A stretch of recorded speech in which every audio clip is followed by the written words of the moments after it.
Hare Krishna. Chapter number 3 verse number 17 we are going to start today. और कल हम लोग ने सुना कर्मयोग के अध्याय में जो कर्म किस प्रकार करना है, यज्ञ अर्पित करना है भगवान को, कितना अनिवार्य है, जिससे हम बंधन से छुटकारा पा सकते हैं। Gradually we can head towards spiritual life, progress कर से आध्यात्मिक जीवन में। जो कर्म से आसक्त व्यक्ति है उसके लिए ये यज्ञ करना बहुत ही अनिवार्य है। जो ज्ञान स्तर पर है उसके लिए, जो मुक्त अवस्था पे है उसके लिए ये अनिवार्य नहीं होता है। बट कुछ चीज़ें आदर्श रखने के लिए, कुछ चीज़ें लोगों को सिखाने के लिए, कुछ चीज़ें जो होते हैं भगवान के निर्देश के द्वारा जो गीता में बताए गए हैं वो हम त्याग नहीं कर सकते। यज्ञ, दान, तपस्या, ये कभी भी हमको त्याग नहीं करना है, ऐसे भगवान कृष्ण गीता में कहते हैं। तो इसलिए भले ही आपको आवश्यकता ना हो, फिर भी आदर्श रखने के लिए भगवान के निर्देश हमको मानना चाहिए, लोगों को सिखाने के लिए भी करना चाहिए कभी कभी। तो इसलिए अर्जुन के अधिकार को देखते हुए भगवान कृष्ण उनको कर्मयोग का सिद्धांत बताते हैं और युद्ध करने के लिए प्रवृत्त कर रहे हैं, वर्णाश्रम धर्म पालन करने के लिए प्रवृत्त कर रहे हैं, निहित कर्म को न त्यागने के लिए कह रहे हैं। तो इसलिए क्यों निहित कर्म करना है, जिससे वो यज्ञ हो। तो ये साइकिल है, ये चक्र के बारे में बता रहे भगवान कि सभी जीव जो है अन्न के ऊपर निर्भर है। अन्न जो है वर्षा ऋतु देवताओं के द्वारा जो दी जाती वर्षा ऋतु उन पर निर्भर है, और वर्षा ऋतु जो है यज्ञ के ऊपर निर्भर है। यज्ञ जो है निहित कर्म के ऊपर निर्भर है, और जो निहित कर्म है वैदिक शास्त्रों के ऊपर निर्भर है, जो वैदिक शास्त्र भगवान ने दिए हैं। तो वो जो वैदिक शास्त्र जो है निर्भर है भगवान के ऊपर। तो भगवान अंततः गत्वा भगवान ही गंतव्य है। तो यज्ञ में सदैव भगवान का वास होता है, नित्यम यज्ञ प्रतिष्ठिता। तो यज्ञ जो होता है भगवान के लिए किया जाता है, इसलिए अलग अलग प्रकार के यज्ञ होते हैं अलग अलग पात्र के अनुसार। तो आगे भी हम सुनेंगे। तो ये जो चक्र को नहीं मानता है ऐसा व्यक्ति पापमय जीवन ही जीता है, और ऐसा व्यक्ति को नरक यातना भुगतनी पड़ सकती है, अर्थात पशुवत जीवन बिताना पड़ सकता है अगले जन्म में, और वो बंधन में फंसता चला जाता है। तो बंधन से बाहर निकलने के लिए यज्ञ करना अनिवार्य है, यज्ञ को त्यागा नहीं जा सकता। तो इसलिए कर्मयोग के इस अध्याय में 17वें श्लोक में हम फिर से आते हैं। यस्त्वात्मरतिरेव स्याद् आत्मतृप्तश्च मानवः आत्मन्नेव च सन्तुष्टः तस्य कार्यं न विद्यते। But for one who takes pleasure in the self, whose human life is one of self-realization, and who is satisfied in the self only, fully satiated, for him there is no duty. तो किसके लिए कर्तव्य नहीं है, कार्यम न विद्यते, कोई करने योग्य आवश्यकता नहीं है उसको। ये चक्र उसको मायने इतना नहीं रखेगा किसके लिए नहीं है, ये भगवान यहाँ पे कह रहे हैं। So person who is fully Krishna conscious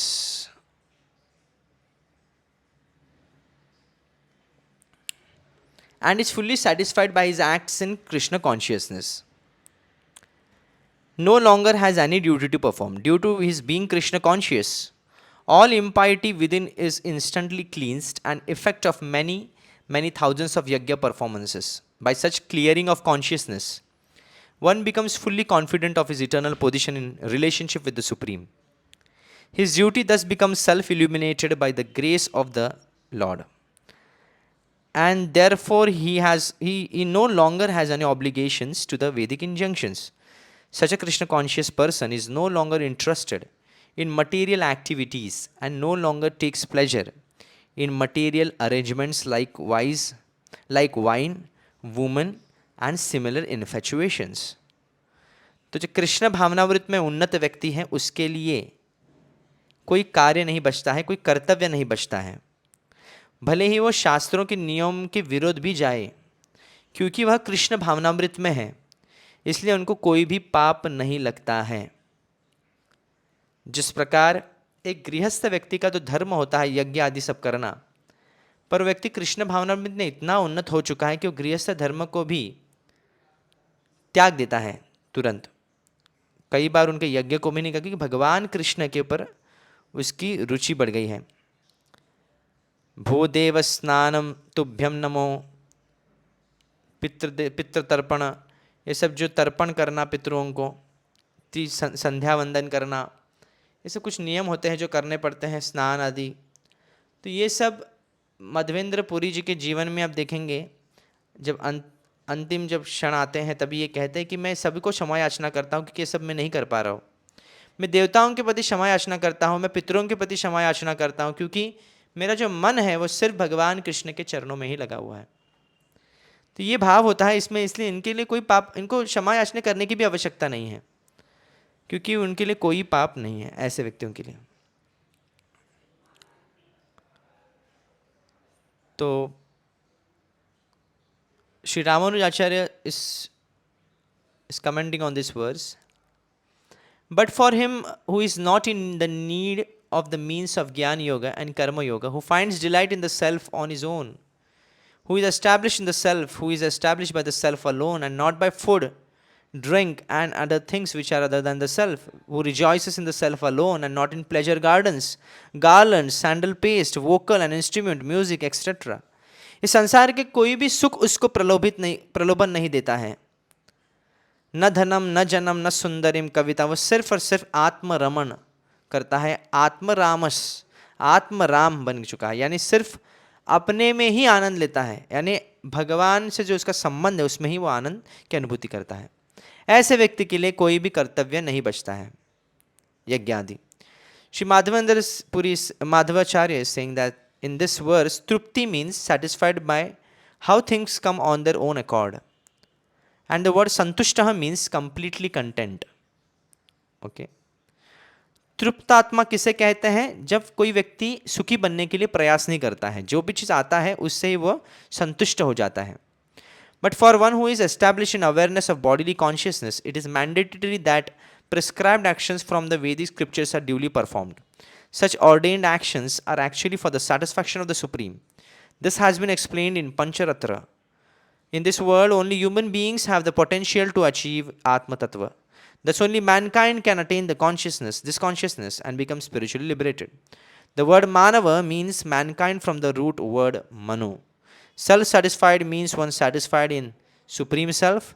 Thus, the statement, one who completely delights in the Supreme Lord, for that person, there is no necessity for performing the prescribed actions of the Vedic scriptures. They have already achieved the goal of human existence. The word Rati means delight, and the word Ananda means bliss. They are used to illustrate satisfaction and contentment, respectively, in the performance of prescribed Vedic activities. कोई निहित कर्म करने की आवश्यकता नहीं है. ऐसे व्यक्ति जो कृष्ण भावनामृत में दृढ़ता प्राप्त किए हुए हैं, जो कृष्ण भावनामृत में आनंद का अनुभव करते हैं, नित्यानंद का अनुभव कर रहे हैं, ऐसे व्यक्तियों के लिए वर्णाश्रम धर्म भी पालन करने की आवश्यकता नहीं होती. Shri Keshav Kashmiri is saying that, but the particle 2 emphasizes the huge difference between the persons with desires who pursue sense enjoyments, delighting in the five senses of touch, taste, etc., and the opposite sex, and the person without desires who takes delight only in the bliss of the eternal soul and the Supreme Lord. जैसे five senses जो है, पांच विषय वस्तु जो है, शब्द, रूप, गंध, रस, स्पर्श, ध्वनि, इसे कहते हैं पांच विषय वस्तु. तो ये विषय वस्तु में जो रमण नहीं करता है, रुचि नहीं लेता है, अपने आप में ही आनंद अनुभव करता है, यानी भगवान और उनका जो संबंध है नित्य, उसमें ही वो आनंद अनुभव करता है. ऐसा व्यक्ति को कहते हैं आत्मरतीर, आत्मा एव संतुष्टस, Atmaram. So for him, there is no need to perform any sort of duty. There is no need actually. ये इस श्लोक का भाव है. 18th verse. नैव तस्य कृतेनार्थ नाकृतेनेह कश्चन न चास्य सर्वभूतेषु कश्चिद अर्थव्यपाश्रयः. A self-realized man has no purpose to fulfill in the discharge of his prescribed duties.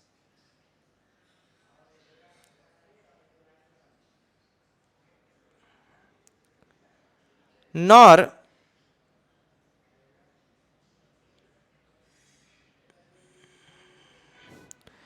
he nor has he any reason not to perform such work, nor has he any need to depend on any other living being.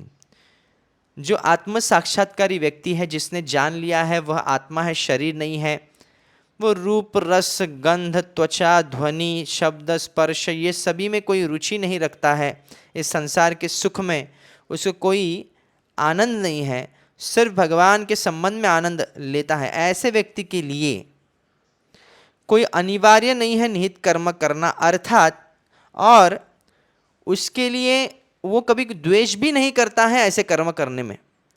Neither he रिजॉइसेस, neither he rejects it, और neither he hates it. ना ही वो निहित कर्मों से निंदा करता है या फिर उस पर द्वेष करता है, ना ही उसमें वो रुचि लेता है, विरक्त है. इसे कहते हैं डिटैच्ड. ऐसा व्यक्ति किसी भी दूसरे जीव के ऊपर भी निर्भर नहीं रहता है.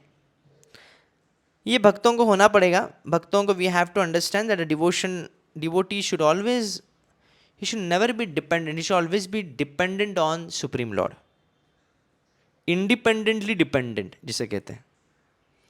किसी दूसरे व्यक्ति के ऊपर हमारे आवश्यकताओं के लिए कभी भी निर्भर नहीं रहना चाहिए. ये भक्त का स्वभाव है. Purport by Srila Prabhupada, a self-realized man is no longer obliged to perform any prescribed duty save and except activities in Krishna consciousness. Krishna consciousness is not inactivity either, as will be explained in the following verses. A Krishna conscious man does not take shelter of any person, man or demigod. Whatever he does in Krishna consciousness is sufficient in the discharge of his obligation. भगवान कृष्ण के लिए जो भी उपयुक्त कर्म है वो करते हैं, बाकी कुछ करने की आवश्यकता नहीं है, ऐसे वो समझते हैं. और इसलिए वो किसी दूसरे व्यक्ति की मदद की अभिलाषा नहीं करते, ना किसी देवता की शरण लेते हैं, ना किसी बाबा लोगों की शरण लेते हैं. वो भगवान कृष्ण के सानिध्य में ही संतुष्ट हैं. और कृष्ण भावना में जो भी कार्य करते हैं वो पर्याप्त हैं उसके उद्धार के लिए. कोई और निहित कर्म करने की उसको आवश्यकता नहीं है. Vishwanath Chakravarti Thakur is saying this that by performing of action there is no accrual of desired results, and by not performing the action there is no loss. Because nothing in the whole universe from Brahma down to animate objects is worth taking shelter for his purpose. क्योंकि कृष्ण भावना व्यक्ति है वो आसक्त होकर कर्म नहीं करता है, यानी जो गृहस्थ भी क्यों ना हो, तो अगर कार्य वो आसक्त होकर नहीं करने की वजह से उसको ना पुण्य के फल मिलते हैं ना पाप के फल, या गलती से जो पाप हो रहे हैं उसके भी फल उसको नहीं मिलते हैं. The word Vipashraya is used similarly in Puranas as follows. Vasudeva Bhagavati Bhaktim Udvahatam Nranam Jnana Vairagya Viryanam Neha Kaschit Vyapashrayah. Person engaged in devotional service to Lord Vasudeva, Krishna, have naturally perfect knowledge and detachment from this material world. Therefore, such devotees are not interested in the so-called happiness or so-called distress of this world. कोई जन्म लेते हैं तो उत्सव नहीं मनाते, कोई मृत्यु होते तो विलाप नहीं करते, ये भाव है उनका. समौ शत्रौ च मित्रे च तथा मान अपमानयो तुल्या धीरा धीरज तुल्य मित्रारि पक्षयो. शत्रु हो मित्र हो समान उसके लिए हैं, मान हो अपमान हो कोई फर्क नहीं पड़ता. ये त्रिगुणातीत होने की वजह से, तीन गुणों के ऊपर होने की वजह से, कृष्ण भावना में दृढ़ता प्राप्त करने की वजह से यह स्वभाव बन जाता है. अब देखेंगे प्रहलाद महाराज को इतना उनके प्रति अत्याचार होता है, फिर भी वो कभी किसी द्वेष नहीं किए. वैसी स्थिति ध्रुव महाराज की हो जाती है जब वो साधना में सिद्ध हो जाते हैं, और ऋषभ भगवान की भी वैसी स्थिति आप देखेंगे उनके भागवत कथाओं में, भागवत के अध्यायों में आता है. किरात हुनांद्र पुलिंद पुलकशाभिरशुंभ यवनः खसादयः यन्ये च पापयद अपश्रयाश्रयः शुद्ध्यन्ति तस्मै प्रभु विष्णवे नमः. किरत हुना Andhra, Pulinda, Pulakasha, Abhira, Shumba, Yavana, members of the Khasa races, even others addicted to sinful acts, can be purified by taking shelter of the devotees of the Lord due to his being the superpower. I beg to offer my respectful obeisances unto me. भगवान के शुद्ध भक्त के सानिध्य में आने के बाद, उनके संपर्क में आने के बाद, पतित व्यक्ति भी, निचले वर्ग के लोग, अधोगच्छन्ति या फिर नराधम में लोग भी शुद्ध हो सकते हैं. अर्गस्यथा विसर्गश्च वृत्ति रक्षांतराणि च वंशो वंशनुचरितम समस्त हेतुरपाश्रयः. O Brahmana, authorities on the matter understand a Purana to contain 10 characteristic topics. The creation of this universe, Srimad Bhagavatam का श्लोक है. The creation of this universe, the subsequent creation of the worlds and beings, the maintenance of all living beings, their sustenance, the rule of various manus, the dynasty of great kings, the activities of such kings, annihilation, motivation, and the supreme shelter, that is Lord Krishna. ये सब भागवत में वर्णन है, ये पुराण में ये सब विषयों पर बोला गया है.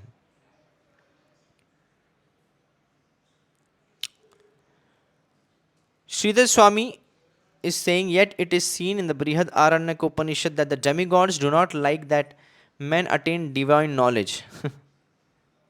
So it has been recorded that the demigods put obstacles on the path of moksha or liberation to block one's success.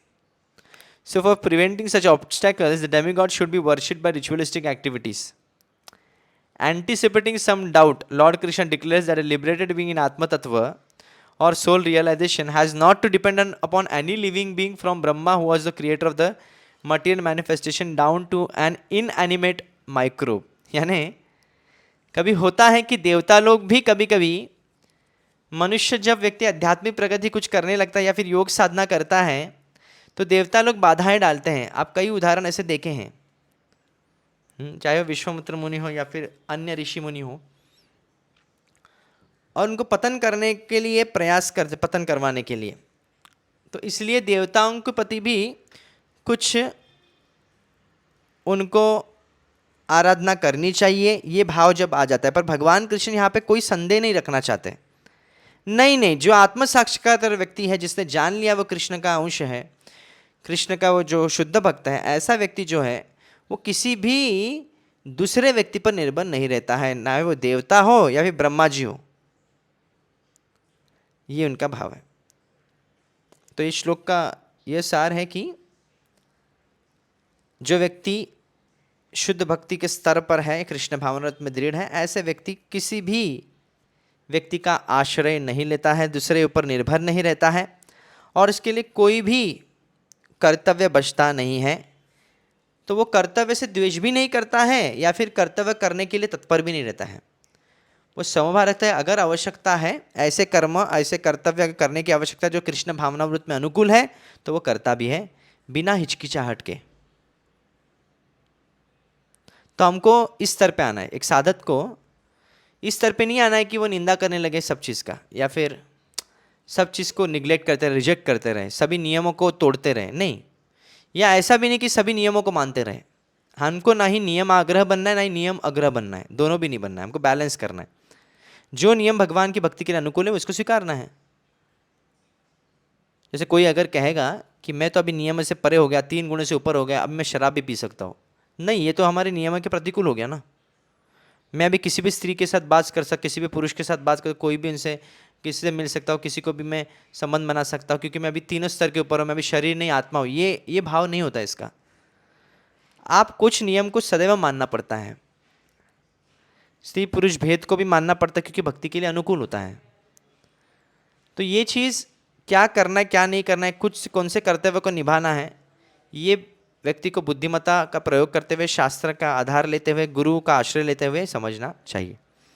ऐसा व्यक्ति ना कोई कार्य कर्म पर द्वेष करता है, ना ही कर्म पर आसक्त रहता है. Next verse 19th. तस्मादसक्तः सततं कार्यं कर्म समाचर असक्तो याचरं कर्म परमाप्नोति पुरुषः. Therefore, without being attached to the fruits of the activities, one should act as a matter of duty. For by work without attachment, one attains the supreme. Oh, very nicely said this. Working without attachment, निहित कर्म करते हैं बिना आसक्ति के उस कर्म से. One can attain the supreme, वह भगवान को प्राप्त कर सकता है. एक विधि है. कर्तव्य समझकर फल पे आश्रित न होते हुए व्यक्ति जब भौतिक कर्तव्यों को पार करता है या फिर कर्म करता है जो शास्त्र के अनुसार ये मेरा कर्तव्य समझकर, ये मेरी कर्तव्य है, भगवान ने ये निर्देश दिए इसलिए मैं करना है, ऐसा कर्म जिस पर वो आसक्त नहीं है या कर्म फल पर आसक्त नहीं है, ऐसे कर्म से व्यक्ति भगवान को प्राप्त कर सकता है. So Arjun don't want to fight. He thinks fighting is bad, but he has to fight for Lord Krishna's pleasure. So the purport by Srila Prabhupada, the Supreme is the personality of Godhead for the devotees and liberation for the impersonalist. ब्रह्मवादियों के लिए मुक्ति ही सब कुछ है और भक्तों के लिए भगवान कृष्ण सब कुछ है. A person therefore acting for Krishna or in Krishna consciousness under proper guidance and without attachment to the result of the work is certainly making progress toward the supreme goal of life. Arjun is told that he should fight in the battle of Kurukshetra for the interest of Krishna because Krishna wanted him to fight. To be a good man or a non-violent man is a personal attachment, but to act on behalf of the supreme is to act without attachment for the result. यही भेद था कर्ण और अर्जुन में. कर्ण ने निर्णय अपने मत से लिया था, अपने हिसाब से कर्ण निर्णय ले रहे थे. अर्जुन ने अपने निर्णय को बदला भगवान कृष्ण की रुचि के हिसाब से, भगवान कृष्ण की इच्छा के बजाय इच्छा के अनुसार. ये भेद था. तो अपने पर्सनल अटैचमेंट को त्याग कर कर अच्छा व्यक्ति बनना, मेरा नाम होना, ये सब को त्याग करके भगवान कृष्ण की बात को कृष्ण अर्जुन ने मानी. That is perfect action of the highest degree recommended by supreme personality of God Shri Krishna. Vedic rituals like prescribed sacrifices are performed for purification of impious activities that were performed in the field of sense gratification. तो कुछ वैदिक जो संस्कार होते हैं, यज्ञ आदि होते हैं, आराधनाएं होते हैं, वो व्यक्ति को शुद्ध करने के लिए है पापमय जीवन से. एंड दैट वेर परफॉर्म, जो कि व्यक्ति इंद्र तृप्ति में लगा रहता है, जैसे किसी को वो स्त्री के बिना नहीं रह सकता तो उसको विवाह यज्ञ करना अनिवार्य है. तो but action in Krishna consciousness transcendental to reactions of good or evil work. A Krishna conscious person has no attachment for the result, but acts on behalf of Krishna alone. He engages in all kinds of activities but is completely unattached, non-attached. एक वो है जो यज्ञ करता है आसक्त होकर, और एक वो है जो अनासक्त होकर भी यज्ञ करता है. क्योंकि मेरा कर्तव्य है, मुझे करना है, इसलिए मैं कर रहा हूँ. भगवान के लिए ही, भगवान का ये सब संसार है, ये परिवार भी भगवान का है, मैं भी भगवान का हूँ. तो ये भौतिक कर्म को तो छोड़ नहीं सकता, तो भौतिक कर्म इस भाव से कर रहे हैं कि ताकि मैं इस कर्मों से भी कर्मफल अर्पित करके भगवान को संतुष्ट कर सकूं. ये जो कर्म करना, नियत कर्म करना है भगवान की संतुष्टि के लिए. स्व अनुष्ठित धर्मस्य संसिद्धि हरितोषणम. कोई ब्राह्मण है तो कृष्ण के लिए वो ब्राह्मण है, क्षत्रिय है तो कृष्ण की प्रशंसा प्रसन्नता के लिए है, वैश्य है तो कृष्ण की प्रसन्नता के लिए. कृष्ण को मध्य रखते हुए अपने जीवन, अपने ऑक्यूपेशनल ड्यूटीज को करना, यही भक्त का स्वरूप है. तो इसलिए यहाँ पे Krishna conscious person has no attachment for result. यहाँ पे बहुत इंपॉर्टेंट एलिजिबिलिटी कहा गया है कृष्ण कॉन्शियस पर्सन की, वो विषय के जो कर्म के फल है उस पर आश्रित या आसक्त नहीं होता है. हमारा पॉइंट प्रॉब्लम क्या है, हम कर्म फल को देखते ही कर्म करते हैं या कर्म फल की अभिलाषा से कर्म करते हैं, इसलिए हम सकाम कर्मी बन जाते हैं. भक्त का स्वभाव क्या है, निष्काम कर्म योगी है. वो उसकी कोई कामना नहीं है, मिला तो ठीक, नहीं मिला तो भगवान की इच्छा, ये भाव रहता है. Shri Vishwanath Chakravarti Thakur is saying here, therefore since you do not have qualification for rising to the platform of jnana and performing actions with desires is not suitable for you since you have spiritual intelligence. You should perform action without desire. That is explained in this verse. Therefore, you should perform obligatory prescribed actions. By doing this, you will attain liberation. तुमको कर्म से आसक्त होने के लिए नहीं कह रहा हूं मैं, कृष्ण कह रहे हैं, और ना ही तुम ज्ञान के स्तर को अपना सकते हो. तो अभी तुमको क्या है, बीच में का जो पथ है वो स्वीकारना है. तुमको कर्म तो करना है पर बिना आसक्त हुए, एक कर्तव्य समझ के करना कि मुझे करना है. ऐसे युद्ध भूमि पे व्यक्ति जो सोल्जर है लड़ रहा है, कर्तव्य समझ के लड़ना पड़ेगा उसको, भले इसको पसंद नहीं है, उसको जान से भी हाथ धोना पड़ सकता है, पर वो करना पड़ेगा वैसे कर्तव्य समझ के. तो भगवान की प्रसन्नता के लिए कर्तव्य समझ के कर्म करना. Sridhar Swami states that thus it can be clearly demonstrated that the grief that would arise due to the death of Bhishma and other exalted superiors has been negated. Also, Arjuna statement in chapter 1 verse 35 of not wanting to slay them has been proven equally groundless as well by the Supreme Lord's explanation of the ultimate truth, revealing that the eternal soul does not slay anything and the eternal soul cannot be slain by anything. The reason for this is given in the next verse also. तो ये आत्म स्तर की वजह से, आत्मा के knowledge देने की वजह से, तो फिर ये आर्ग्यूमेंट ही नहीं बचता है कि मैं अपने लोगों को कैसे मारूं अगर अर्जुन फिर से करे तो। इसलिए आत्म साक्षात्कार का ज्ञान पहले ही दे दिया कृष्ण ने। Ramanuja Acharya is saying that because karma yoga is recommended even to those in jnana yoga, कोई ज्ञान योग की भी कभी कभी कर्म योग करना पड़ेगा उसको। ग्रेट महर्षिज and rulers of great wisdom such as Janak Maharaj also achieved Atma Tattva and attained moksha solely by Karma Yoga, performing actions following the prescribed injunctions of the Vedas. जनक महाराज जैसे विख्यात व्यक्ति को भी सिद्धि प्राप्त हुए कर्मयोग का पालन करते हुए। This illustrates that the aspirant for moksha who is not qualified to tread the path of Jnana Yoga can still achieve the highest attainment through Karma Yoga. Furthermore, it has also been shown that there are some advantages in performing prescribed Vedic activities in Karma Yoga even for one qualified to tread the path of Jnana Yoga. ज्ञान योगी क्यों ना हो फिर भी उसको कभी कभी कर्म योग की चीज़ों को भी अपनाना पड़ेगा। व्यक्ति राज ऋषि है, जनक महाराज तो राज ऋषि थे, वो चाहिए तो ज्ञान स्तर पे जा सकते थे, पर वो फिर भी लोगों को आदर्श दिखाने के लिए, सिखाने के लिए वह कर्म योगी के भांति रहते हैं। तो इसलिए कभी कभी ज्ञान योगी को भी कर्मयोग पालन करने में फायदा हो सकता है, कुछ लाभ हो सकता है, संसार को भी और स्वयं को भी। तो इसलिए ज्ञान योग से जो प्राप्त किया जा सकता है वो कर्म योग से भी प्राप्त किया जा सकता है। अगर कोई व्यक्ति अपने आप को ज्ञान योग के स्तर पर नहीं समझ ले पाता तो कर्म योग करके उसको आगे बढ़ना चाहिए। यही निर्देश भगवान यहाँ पे दे रहे हैं। तो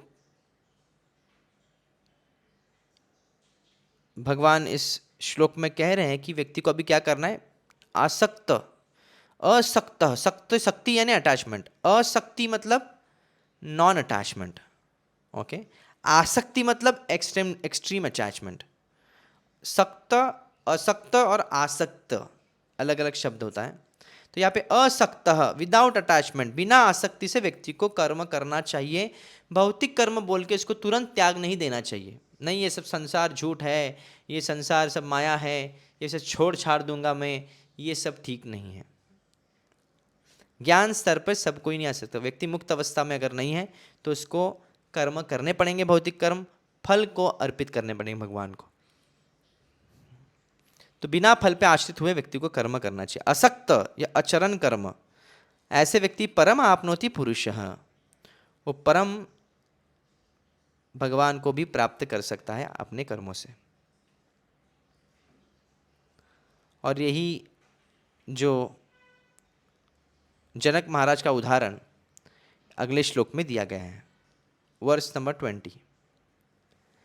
कर्मणैव हि संसिद्धिम् आस्थिता जनकादयः लोकसंग्रहमेवापि संपश्यं कर्तुमर्हसि।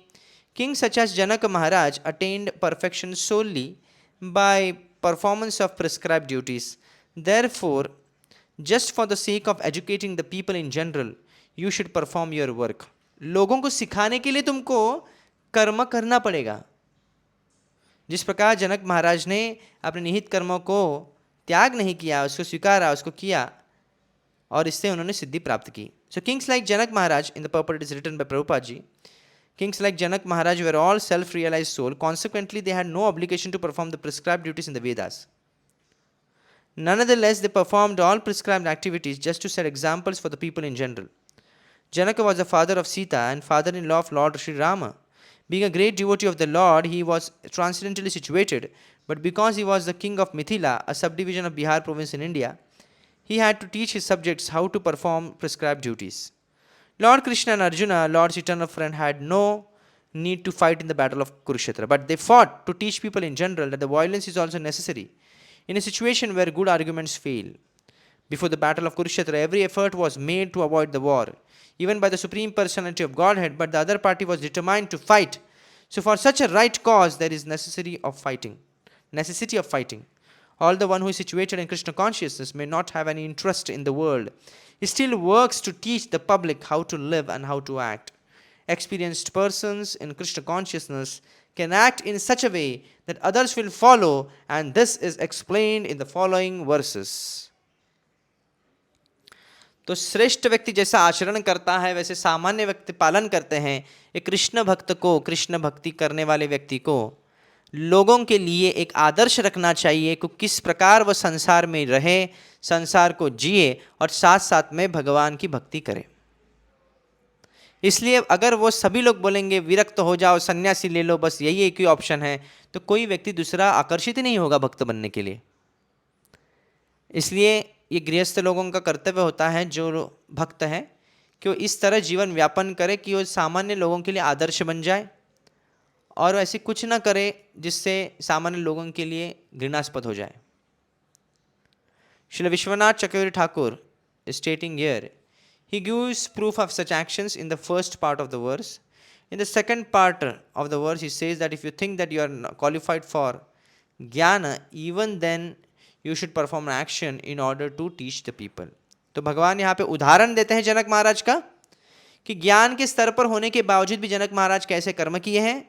उसी प्रकार अर्जुन, अगर तुम अपने आप को समझ भी लेते हो कि ज्ञान स्तर पे हो, फिर भी तुमको कर्म करना चाहिए।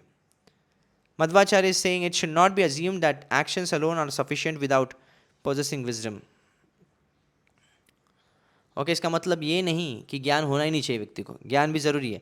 Whether it has been stated that for liberation visits to sacred rivers, for liberation visits to sacred rivers and holy tirthas, or by leaving one's body in Prayag, or by taking bath at Kurukshetra during the solar eclipse. When these places are praised, the liberation referred to is solely for the absolution of one's sins and demerits only. Because whenever any of these famous places are mentioned, then Atma Tattva must be mentioned as well, because it is the primary basis of liberation. Without Atma Tattva, the state of moksha or liberation from the cycle of birth and death is not possible. Liberation in places like Prayag is recommended because a holy place greatly assists one in achieving the ultimate attainment. But still, the foundation of spiritual wisdom is essential. So the statements eulogizing the Ganges and the other holy waters, rivers and places are not in any way contradictory to reality required of achieving Atma Tattva for the attainment of moksha. This information has also been confirmed by Veda Vyas in the Narada Purana, where it is written that visits to sacred rivers and holy places for the performance of rituals is for the simple-minded people and also to attract those who are bewildered. But liberation is possible only by realizing the Supreme Lord as Paramatma, the super soul within, and not otherwise. There is no other path. Therefore, Atma Tattva or soul realization is the only path to moksha, and there is no other way possible. तो ये कर्म का सिद्धांत समझ ये नहीं समझना चाहिए कि व्यक्ति को आत्मा का ज्ञान नहीं होना चाहिए, आत्मा का साक्षात्कार नहीं होना चाहिए। ये अनिवार्य है। बिना आत्म साक्षात्कार के व्यक्ति मुक्त नहीं हो सकता, मोक्ष प्राप्ति हो ही नहीं सकता। तो कई बार तथाकथित होता है कि तीर्थस्थान में भ्रमण करने से व्यक्ति मुक्त हो जाता है, सभी पापों से शुद्ध हो जाता है, व्यक्ति का मोक्ष प्राप्त होता है, गंगा में स्नान करने से मोक्ष प्राप्त होता है, प्रयाग आदि इसमें स्नान करने से मोक्ष प्राप्ति होती है। ये सब फलश्रुतियाँ हम सुनते हैं। कई बार ये लग सकता है कि ये क्या बोलते हैं, दैट इज़ एक्सट्रीम लेवल पे उसे कहते हैं, अतिशोक्ति लग सकती है ये सुनने में। अतिशोक्ति जिसे कहते हैं, ये व्याकरण का अलंकार है अतिशोक्ति, कि किसी को इयोलॉजाइज करना, ज़्यादा एग्जैजरेट करके बोलना। पर ये अतिशोक्ति भी नहीं है कि जब कोई कहता है कि मोक्ष प्राप्त, यानी उसको आत्म साक्षात्कार भी होना अनिवार्य है। सिर्फ क्रिया करेंगे डुबकी मारने की तीर्थ स्थान में, उससे सिर्फ क्या होगा, पुण्य इकट्ठा होगा और पाप क्षीण होगा, दैट्स इट। उसके ऊपर कुछ नहीं हो सकता।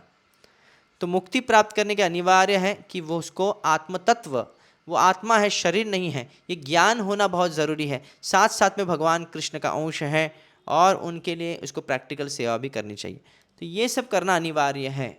इसलिए कर्म का सिद्धांत समझ ये नहीं भूलना चाहिए, आध्यात्मिक ज्ञान भी उतना ही इम्पोर्टेंट है मोक्ष के लिए। ये मध्वाचार्य जी कह रहे हैं। Keshav Kashmiri says that if another counterpoint is posed, that a person devoted to spiritual knowledge duly purifies their mind and then attaining Atma Tattva soul realization is free from rebirth and is liberated. So what is the necessity to perform further prescribed Vedic injunctions? So Lord Krishna, anticipating this point, replies that one should consider the welfare of the people in general and perform prescribed actions to protect and inspire them as well as for the maintenance of the world order and the preservation of the creation. That is why one should still perform prescribed Vedic activities.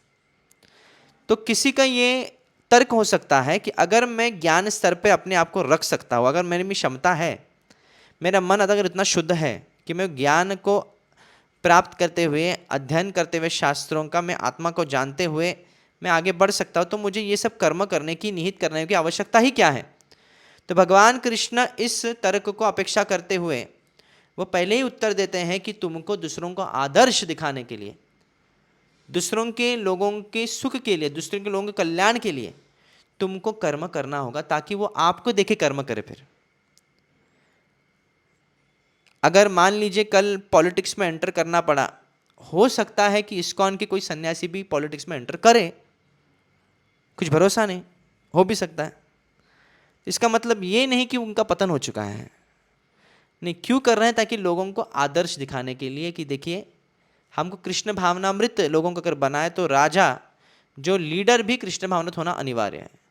तो वो दिखाने के लिए, सिखाने के लिए कभी कभी इवन अ सन्यासी can enter into politics for preaching Krishna consciousness. ऐसे भी हो सकता है, हुआ नहीं है पर हो भी सकता है।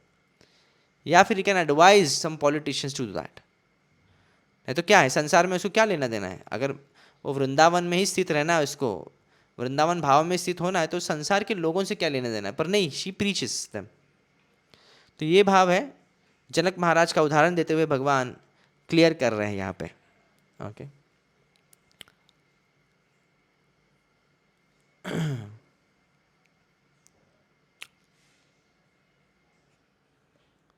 Next verse 21।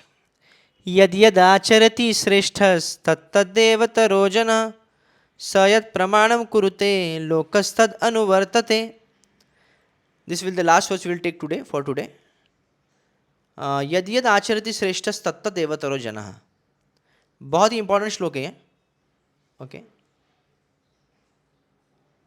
एंड भगवान कृष्ण कह रहे हैं कि जिस प्रकार जनक महाराज का उदाहरण देते हुए कि कर्म भले ही वो ज्ञान स्तर पे भी है, वो ज्ञान अर्जित करके भी वो मोक्ष प्राप्त कर सकते थे, पर वो जानबूझकर, और साथ साथ में वह श्री राम जी के ससुर जी और सीता माता के पिता हैं, इतने शुद्ध भक्त हैं, फिर भी वह कर्म करते हैं लोगों को दिशा दिखाने के लिए, राजा होने की वजह से। इसलिए श्रेष्ठ व्यक्ति जैसा आचरण करता है, सामान्य व्यक्ति उसको पालन करते हैं। ये इस श्लोक का भाव है, 21 नंबर श्लोक का, 21। Whatever actions a great man performs, common men follow, and whatever standards he sets by exemplary acts, all the world pursues. और जो भी कार्य करता है, जिस प्रकार करता है, सभी लोग उसको फॉलो करते हैं। So people in general always require a leader who can teach the public by practical behavior. आप अभी भी देख सकते हैं, कोई वीडियो बना देता है, कोई कुछ फालतू चीज़ कर लेता है, कुछ पेचीदा हरकत कर लेता है और उसको वायरल करके लोग उसको फॉलो करने लगते हैं। ओके, कोई एक नृत्य, एक कोई डांस स्टेप्स कोई कर लेता है, कोई मूवी में कर लेता है, और उसी स्टेप्स को सभी लोग फॉलो करने लगते हैं, पूरा वायरल हो जाता है, सभी लोग अपने अपने वीडियो बना देते हैं। क्योंकि एक बड़ा व्यक्ति जब कुछ कर ले, जैसे मान लीजिए कोई व्यक्ति बड़ा स्टार है, सुपरस्टार है, और वो सिगरेट पीता है, और जिस भाव से, जिस एक्शन से सिगरेट पीता है, तो उसको सामान्य व्यक्ति पालन करने, उसको फॉलो करने लग जाता है। तो इसलिए leaders, a society is known by his leaders. Actually उनके लीडर्स कैसे हैं? So leader cannot teach the public to stop smoking if he himself smokes. Lord Chaitanya said that a teacher should behave properly before he begins teaching. One who teaches in that way is called acharya or the ideal teacher. इसलिए जो प्रचारक है, आप लोग भी प्रचार करते हैं अगर, तो ये ध्यान देना है कि हमको 4 नियमों को दृढ़ता से पालन करना है। ये 4 नियमों को जब हम दृढ़ता से पालन करते हैं, तभी हम लोगों को शक्ति प्रदान कर सकते हैं, हम तभी लोगों को भी सिखा सकते हैं 4 नियम पालन करने के लिए। अगर हम ही भगवान को भोग लगा कि नहीं खाएंगे और लोगों को कहेंगे भोग लगा के खाओ, तो ये कोई सुनने वाला नहीं। Therefore teacher must follow the principles of शास्त्र। इसलिए हमको हमारे खान पान पर, हमारे व्यवहार पर, हमारी वेशभूषा पर हमको बहुत वर्क करना चाहिए एक प्रचारक के लिए, क्योंकि प्रचारक को देख के लोग फॉलो करते हैं। प्रचारक में अगर दोष लोग देख लेंगे तो फिर प्रचार में बाधा हो सकती है। इसलिए हमको जितना हो सके उतना we should be vigilant enough, we should be vigilant 360 degree vigilant. सभी जगहों से हमको विजिलेंट होना चाहिए, अलर्ट रहना चाहिए। So therefore, a teacher must follow the principles of Shastra to teach the common man. The teacher cannot manufacture rules against the principles of revealed scriptures. The revealed scriptures like Manu Samhita and similar others are considered the standard books to be followed by human society. तो कभी कभी होता है, देखिए हम लोग तो भागवत शास्त्र पढ़ते हैं, पर कभी कभी हम चाणक्य नीति का भी सुझाव देते हैं, कभी कभी मनुस्मृति के भी सिद्धांत बताते हैं। प्रभुपाद जी ने स्वयं किया ऐसे। क्यों करते हैं? कि कम से कम नैतिक जीवन तो व्यापन कर ले लोग। आजकल के लोगों को नैतिक जीवन क्या है यही नहीं पता है, तो कभी कभी हमको नीति शास्त्र पढ़ के सुनाना पड़ता है लोगों को। तो ये बहुत ज़रूरी है, नीति नहीं पता उनको, कभी कभी आयुर्वेद बताना पड़ता है। एक साधक आध्यात्मिक जीवन में जो जीने वाले लोग हैं उनको आयुर्वेद भी बताना पड़ता है, भाई तुम लोग भोजन कैसे खाना चाहिए, क्या खाना चाहिए, क्या नहीं खाना चाहिए, जिससे इंद्रिय संयमित रह सके। ये सब हम सिर्फ क्या है, प्रसाद के नाम पर प्रभुपाद ने कहा है कि अच्छा प्रसाद खाओ, इस भाव को पकड़ते हुए हम इंद्रिय तृप्ति करने लग जाते हैं और कई सालों तक प्रसाद से ही आसक्त हो जाते हैं। प्रसाद से तो नहीं बल्कि भोजन से आसक्त हो जाते हैं। तो प्रसाद को प्रसाद की तरह सम्मान करके लेना है, क्योंकि शरीर जो है वह बहुत ही कामी है, लोभी है, तो प्रसाद में भी लोभ करता है, प्रसाद को भी एक्सप्लॉइट करता है। प्रसाद के नाम पर हम बहुत चीज़ें व्यंजन शुरू में प्रारंभिक अवस्था में किसी को आकर्षित करने के लिए ट्रिक होता है कि अच्छा प्रसाद खिलाना, पर जब व्यक्ति जुड़ जाता है और वो जब एडवांस स्तर पे आता है तो उसको अपने भोजन को युक्त करना चाहिए, उसको जितना आवश्यकता है, मीत भूख रहना चाहिए। मीत आहार कहते हैं उसे, मीत भूख, मीत आहार। ध्रुव महाराज कहते हैं, आप देखेंगे नारद मुनि में जो सुझाव दिया था ध्रुव महाराज को कि क्या खाने के लिए, वैसे ही उन्होंने पालन किया। जितने भी साधक हैं उन्होंने अपने आहार पर पहले कंट्रोल किया, तो फिर आहार पर, वेशभूषा, सिंपल लिविंग, हाई थिंकिंग, ये सब चीज़ें हमारे में होनी चाहिए। तो इससे मीत भूख जितना आवश्यकता है, गीता स्वयं गीता में कृष्ण कहते हैं युक्त आहार विहारस्य, व्यक्ति को जितना आवश्यकता है उतना ही खाना चाहिए। और कभी कभी ये शरीर भी कपट करता है, कभी कभी भूख नहीं है तो भी हम डाल देते हैं, तो ये बहुत इंपॉर्टेंट है। शास्त्र के नियमों का उल्लंघन नहीं करना है। अरे हम तो भागवत पढ़ने वाले सिर्फ भागवत ही पढ़ेंगे, नहीं नहीं नहीं, आपको आयुर्वेद के सिद्धांत को भी मानना पड़ेगा, आपको मनुस्मृति के सिद्धांत को भी मानना पड़ेगा, आपको चाणक्य नीति के नीति शास्त्र के सिद्धांत को भी मानना पड़ सकता है, जितने जितनी आवश्यकता है। So one who desires, so this is the leaders teaching, okay, should be based on the principles of such standard shastras. One who desires to improve himself must follow the standard rules as they are practiced by the great teachers. आचार्य के पद चिन्हों पर पालन करना चाहिए, सबसे safe यही होता है। The Srimad Bhagavatam also affirms that one should follow in the progress on the path. One should follow in the footsteps of great devotees, and that is the way of progress on the path of spiritual realization. Mahajanayena gatasapanta. Actually, ये उसका line है। The king or the executive head of a state, the father, and the school teacher are all considered to be natural leaders of innocent public in general. All such natural leaders have a great responsibility to their dependents. Therefore, they must be conversant with standard books of moral codes and spiritual codes. नैतिक जीवन कैसे व्यापन करना है और आध्यात्मिक जीवन कैसे व्यापन करना है, ये दोनों के शास्त्रों के बने भली भांति ज्ञान होना चाहिए एक प्रचारक को, एक शिक्षक को, एक माता पिताओं को, ये सब ज्ञान होना चाहिए, और एक हेड ऑफ द स्टेट को ये सब जानकारी होना चाहिए। तो ये भगवान कह रहे हैं कि कर्म को त्यागना नहीं चाहिए, भले ही तुम ज्ञान स्तर में क्यों ना हो, फिर भी कर्म करना पड़ेगा लोगों के कल्याण के लिए, जिस प्रकार जनक महाराज किए हैं। यद यद आच श्रेष्ठ, श्रेष्ठ व्यक्ति जैसा आचरण करते सामान्य व्यक्ति पालन करते हैं, इसे श्रेष्ठ व्यक्ति को एकदम उन्नत आचरण रखना चाहिए लोगों के कल्याण के लिए। Shri Ramanujacharya commentary on this verse is, so understanding that the whole earth benefits from the performance of prescribed Vedic activities. Okay, निहित कर्म की वजह से यज्ञ होता है, फिर पूरा धरती को लाभ होता है। One should act altruistically not for themself but for the welfare of the world. निहित कर्म त्यागना नहीं चाहिए, ऐसा कह रहा है। क्यों? क्योंकि लोगों के कल्याण के लिए। This is the meaning of Lord Krishna is conveying the word श्रेष्ठ means great personality expert in the conclusion of the Vedas. Whatever action such a great person performs, others will try to follow.